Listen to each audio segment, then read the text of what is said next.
ইসলামী bank news top 10। যুক্তরাষ্ট্রের হামলার জবাবে বাহরাইনে মার্কিন নৌবহরে হামলা তেহরানের, হরমুজ প্রণালী বন্ধের সিদ্ধান্ত অনুমোদন ইরানের পার্লামেন্টে।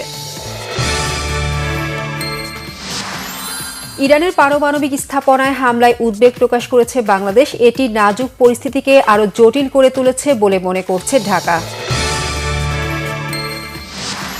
লন্ডনে ইউনুস তারেক বৈঠকে যুক্তরাষ্ট্রের স্বস্তি প্রকাশ, নির্বাচনী হাওয়া বইতে শুরু করেছে বলে মনে করছে দেশটি।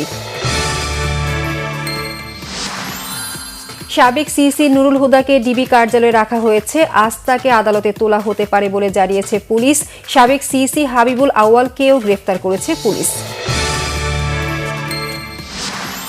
শুধু শাসক পরিবর্তনই নয়, ফ্যাসিবাদী কাঠামো বিলুপ্ত করাই ছিল জুলাই অভ্যুত্থানের মূল লক্ষ্য বলেছেন প্রধান উপদেষ্টা ডক্টর মোহাম্মদ ইউনূস।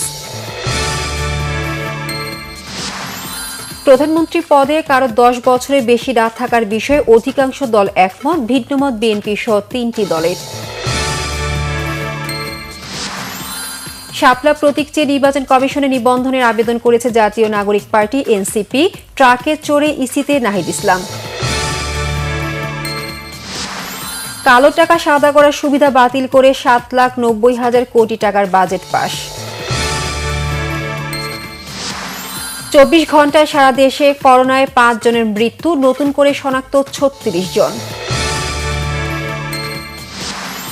টেস্ট ক্রিকেটের 25 বছর পূর্তি উপলক্ষে দেশের 7টি বিভাগে অনূর্ধ্ব 12 6A সাইড ক্রিকেট উৎসব শুরু করেছে বিসিবি।